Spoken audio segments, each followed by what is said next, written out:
আমার আজকাল এমার্জেন্সি কোনো বাজারের দরকার পড়লে আমি অনলাইনেই টুকটাক আনিয়ে নিই।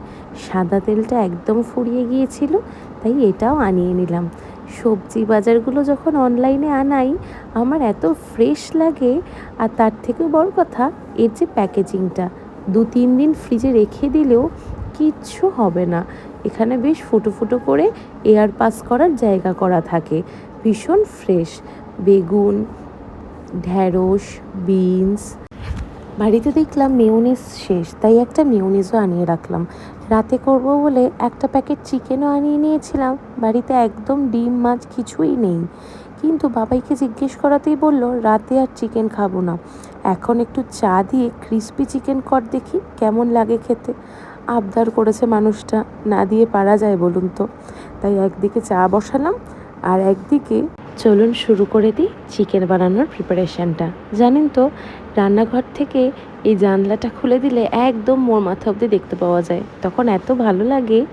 এই যে চায়ের দুধটা এখানে চাপিয়ে দিয়েছি, আর এই বাটিতে চিকেনটা নিয়ে চলুন ম্যারিনেট করতে আরম্ভ করে দিই। যেহেতু অনলাইন থেকে আনানো সব চিকেনগুলোই ফ্রোজেন, আর লেগ পিস আনিয়েছি আমি রাতে কষা করব বলে, সেই জন্য লেগ পিসগুলো এরম করে কেটে নিলাম।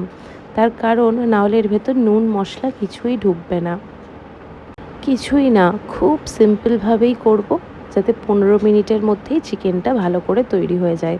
আর যেহেতু এই যে বললাম ফ্রোজেন চিকেন, তাই বেশিক্ষণ ভাজতেও হয় না। ভালো করে নুন হলুদটা মাখিয়ে তার মধ্যে কর্নফ্লাওয়ার দিয়ে ভালো করে ব্যাটারটা তৈরি করে নিয়ে ততক্ষণে গ্যাসে তেলটা বসিয়ে দিয়েছি। তেলটা বেশ ভালো করে গরম হলে এই চিকেনটা ব্যাটারে ভালো করে গুলিয়ে নিয়ে একটা একটা করে ছেড়ে দিয়ে ভালো করে একটু ডিপ ফ্রাই করব। আর সব সময় মনে রাখবেন, ডিপ ফ্রাই করতে গেলে কিন্তু গ্যাসের আঁচটা যেন কমানো থাকে। এদিকে চা পাতা আর চিনিটাও দিয়ে দিলাম, যাতে চাটা ভালো করে কড়া হয়ে ফুটুক। বাবাই আবার একটু কড়া চা খেতে ভালোবাসে। চলুন ততক্ষণ বাজারগুলো গুছিয়ে রাখি, এগুলো এক জায়গায় করে রাখি, মা এসে রাতের যা রান্না করা করবে। আমার মায়ের রান্নাঘর তো সব সময় পরিপাটি করে গুছিয়ে রাখতে হয়, তেল তেলের জায়গায়, নুন নুনের জায়গায় কিচ্ছু এলোমেলো হলে চলবে না। বাবাই আবার কাপে চা খেতে ভালোবাসে, আর মা হচ্ছে এরকম কাঁচের গ্লাসে। দুজনের পছন্দটা একদম অন্যরকম। এই যে বললাম আজকে যেহেতু বাবাইয়ের জন্য বানাবো, তাই একদম বাবাই ঝাল খেতে পারে না। একদিন যখন আমি আর মা বানিয়ে খাবো, সেদিনকেও তোমাদেরকে দেখাবো যে আমরা কি পরিমাণ ঝাল করে খাই। কিন্তু আজকে যেহেতু বাবার জন্যে, তাই ওই মেয়োনিজটা দিয়েই টস করে শেষে ভালো করে একটু বানাবো। সব কিছু দিয়ে ব্যাটারটা রেডি হয়ে গেলে ওই যে বললাম তেলের মধ্যে সিম আজে ছেড়ে দিতে হবে। খুব ভালো করে ডিপ ফ্রাই করতে হবে, যাতে একটুও কাঁচা না থাকে। আর তারপরে একটু পেঁয়াজ কুচি করে নিতে হবে।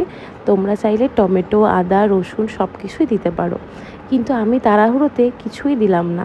আমি পেঁয়াজ কুচি করে একটুখানি তেল দিয়ে সেই পেঁয়াজ কুচিটাকে ভালো করে ভেজে মেয়োনিজ দিয়ে একটু সামান্য টমেটো সস দিয়ে ভালো করে নেড়ে চেড়ে নিয়ে একটুখানি গ্রেভি গ্রেভি আইটেম করে একটা ডিশের মধ্যে নামিয়ে দিলাম।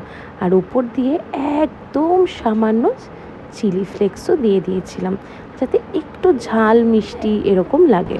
আমার আবার এই ব্যাটারটা খেতেই ভীষণ ভালো লাগে, জানেন তো? তেলে ভাজার পর এত ভালো খেতে লাগে। এই যে আলটিমেটলি শেষমেশ এরকমই দেখতে হলো, কিন্তু এটাই যখন আমি আর মা খাবো তখন হবে লাল একেবারে ঝাল।